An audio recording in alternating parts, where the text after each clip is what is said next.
Hello and welcome to another EDH deck design video. Today I'm going to be showing, recording two videos. This one is my Basandra, the Battle Seraph EDH deck. The other one will be the Urabrask deck. Both of these decks are self-restricted decks. Essentially a deck I put together where I restricted the cards that I was essentially allowed to put in the deck. I do that for a few reasons. It's always fun to get a good challenge, seeing what's capable. It helps build a theme. Also, it helps me build something that's specific for a different kind of play group. For example, this Bessandra deck right here, everything is from the Commander 2011 only set. The Urabrask deck is all from the Phyrexian watermark only cards except for the lands. And literally it is just a restriction. There's no cards outside of the set here. I am missing two cards although, and I'll show you those soon, but they are placeholders until I get this complete. This is actually the second time I've done a 2011 Commander restricted only deck. The first time I did this was actually when it was first released. I did a Bladewing deck. It was fun. It was all German because I was able to pre-order all that in German.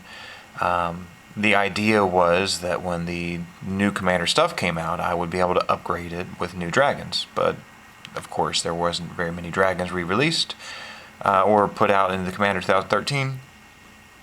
So that deck got taken apart.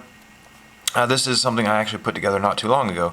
Basandra here is this particular card exactly, actually, is something that a friend and we kind of worked together on a collection for a while, and then he ended up having to get rid of some stuff, so he ended up giving this to me, so I wanted to hold on to it, and I decided to just go ahead and rebuild a deck around it. A self-restricted deck is not going to be as strong as it should be. Bessandra specifically is a good example of a general that is not as strong as it should be. Bessandra here is a 5 mana. She's Boros, 3 red and a white for a flying angel. She has a static ability that says players can't cast spells during combat, and she has the red, or she can pay 1 red, target creature attacks this turn if able. This is thoroughly underwhelming. A 5 for 4/4 flying is kind of decent for a general, I suppose. Players can't cast spells during combat is contradictory to a lot of what Boros combat tricks do. And it honestly would not have been overpowering for her just to say opponents instead of players.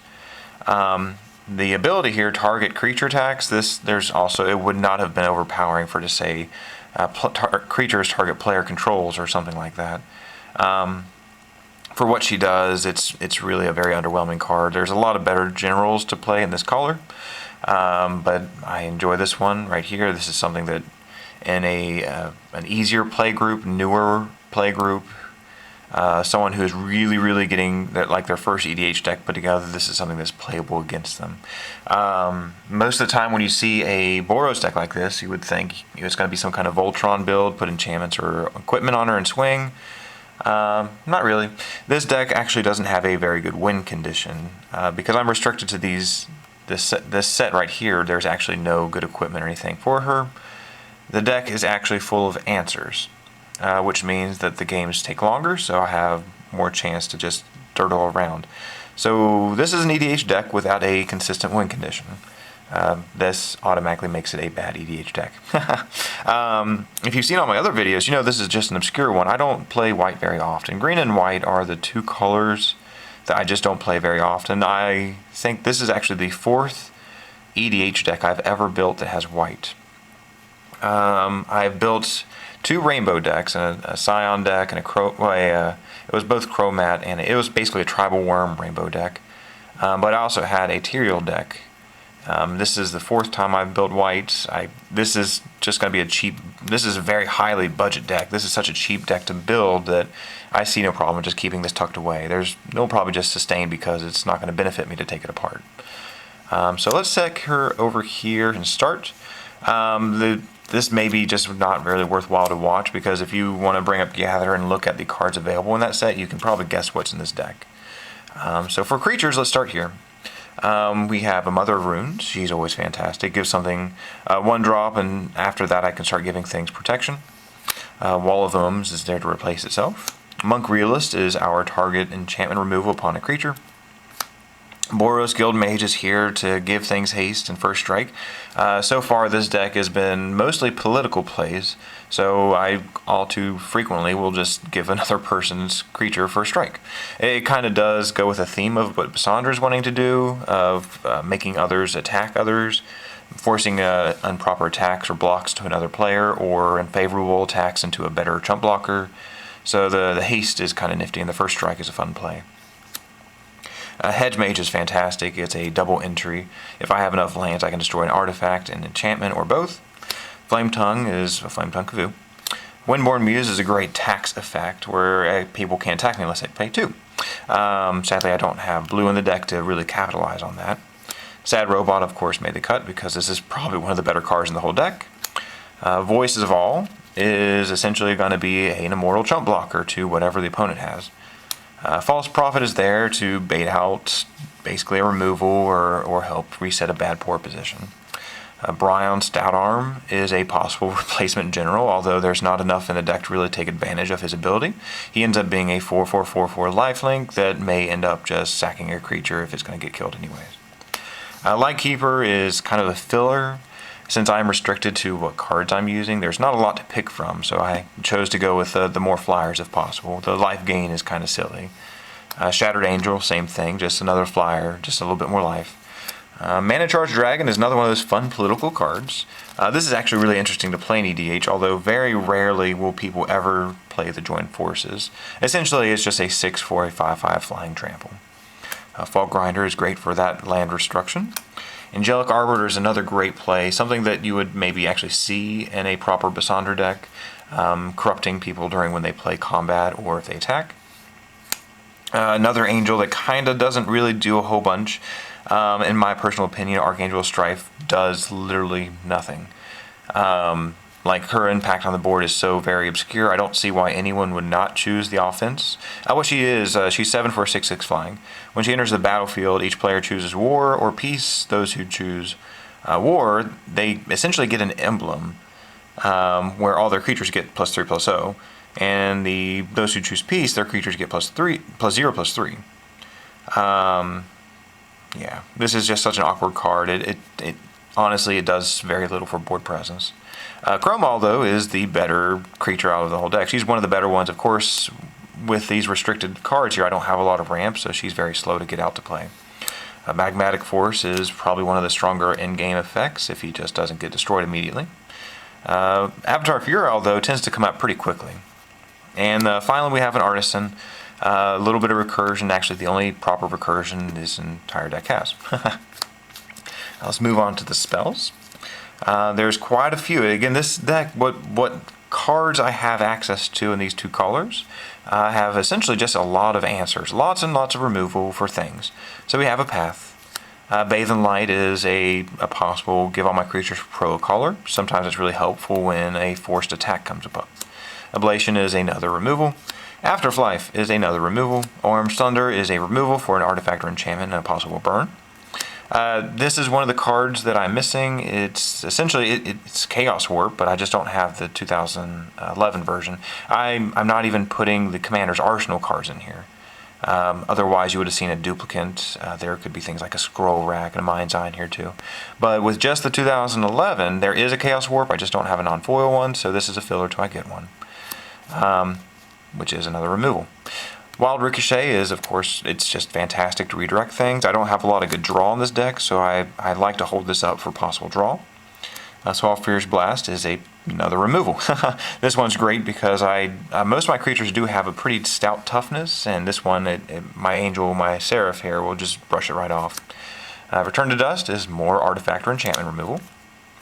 Master Warcraft is a fantastic tech card. Of course, I have to cast this before the combat phase due to my general. Essentially what it is it's instant speed. I can cast it before attackers are declared, so on the first person's main phase, whoever's turn it may be. But I can choose how anything attacks and blocks. So I can make an opponent run into unfavorable blockers. I can give myself unblockable. It's just a really good card. And Comet Storm is our last instant speed removal. It's just an X spell. But we do have some sorceries. I love Ruination. I wouldn't be playing red if I didn't want to put Ruination. Even though I am playing a two-color deck, there are some non-basics. Again, there's just not a lot to pick from, so Ruination did make the cut. I think even if if I was just playing just straight Boros, I would probably still run Ruination because I would play around the non-basics. Chain Reaction is kind of a sweeper. I don't really like it too much. It's never guaranteed to kill things. And unlike all my other decks that actually do run this, I don't get to play with the fun enchantments that can abuse it. Austere Command is a proper board wipe in many situations, as is a Chroma's Vengeance, although this one does hurt me. I can't choose what to come. I don't think I've ever actually cycled it. Death by Dragons is in here just to be for funs and giggles. I can essentially give any player but one or all players but one a 5/5 dragon, so it could be me. It could be everyone but me, just to be really weird. It's just a fun, goofy card. However, Wrecking is yet another board wipe.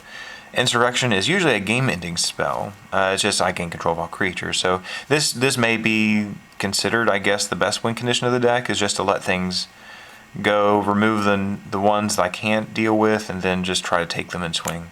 Although I typically do play multiplayer, so this usually isn't going to be a guaranteed multiplayer win. Earthquake is our last X removal spell for damaging all non-flyers and players. The good thing is a massive number of creatures in this deck are flying, so that is itself a really good workaround. We're on to Enchantments. Soul Snare is a version of removal. It's kind of like the Seal of Fire. It's just I can pay 1 sack to exile an attacker. So this is really good it's like the Rattlesnake card. It'll make people not want to attack me. Journey to Nowhere is a type of removal. It's just another way of exiling things. Prison Term is like pacifism. I can just bounce it around a bit. Oblivion Ring is another version of Journey to Nowhere, where I can get rid of anything that's also, it's not restricted to just creatures. And Ghostly Prison goes really good with the Angel, the Muse there, so people have to pay more to attack me. Again, this is pretty clever with her, where I'm just messing around with attacks. So if someone has to attack, but they have to pay to attack me, that influences them to attack someone else. But if I was to capitalize on that effect, there would be a lot more in the deck that actually does this, not just these like 5 cards. Vow of Duty and Vow of Lightning are great for enchanting creatures I do or do not control. Giving something I control first strike, or putting this on an opponent's creature and then dirtling around with Bessandra to make them attack someone else is pretty clever. Stranglehold is fantastic. There's no reason not to run Stranglehold. This is one of the better cards in the deck than luckily I was given access to. Crescendo of War is actually pretty clever. I do enjoy this one, not like the Archangel Strife, but this one tends to build up and get things to be a little ridiculous. As long as I have some type of chump blocker or some diversion to direct opponents away from me,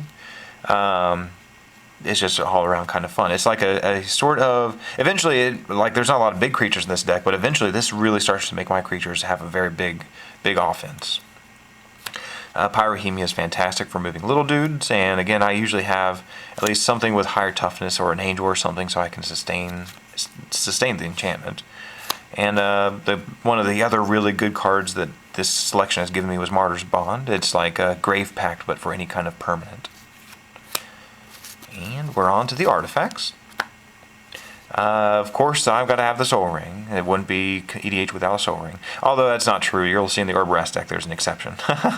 But there's a Soul Ring. Skull Clamp is probably the only good draw we have this entire deck. In fact, I think it's the only draw other than cycling cards. I don't obviously want my creatures to die. I don't have a lot of creatures. I don't have a lot of recursion. So this ends up being hopefully forgotten by the opponent since I can't really bust it. But I do like the boots to give them safeness. A little bit of land filling out there just to guarantee land drops. Our Miller Sphere is kind of good. I got a little bit more ramp with the Boros Signet and the Felwar Stone. And last bit of equipment here would be the Champion's Helm, because a lot of the creatures are kind of awkwardly power-based. Giving hexproof to Bessandra is always clever to keep her alive, and making her a 6/6 flyer is a lot better. There is a Darksteel Ignite, of course. This is the last filler. This is supposed to be an Oblivion Stone. I just don't have an Oblivion Stone.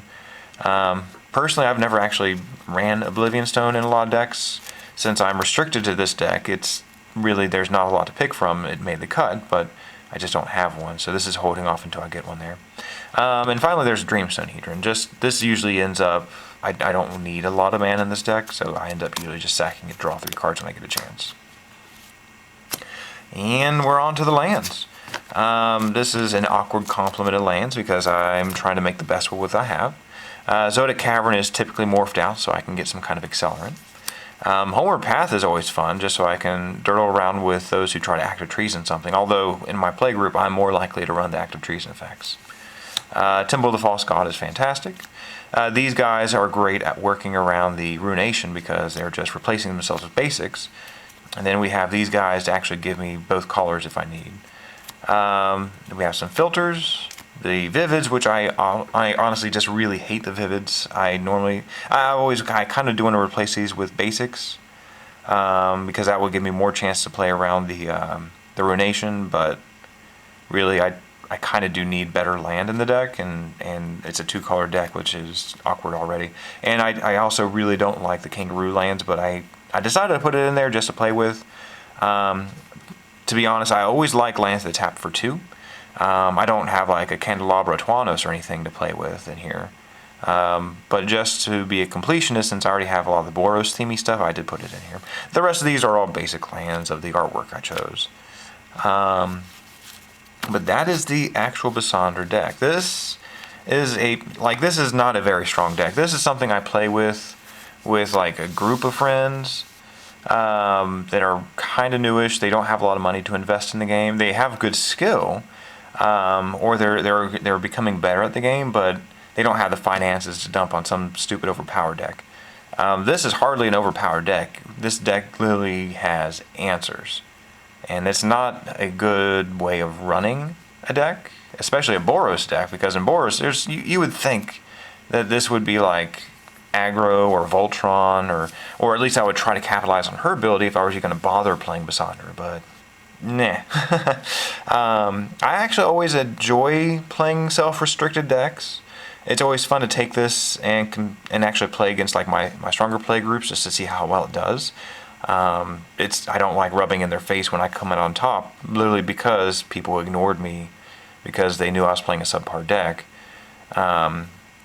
But it's always interesting just to play this against basically everyone in my play group just to see how they react and how the game goes.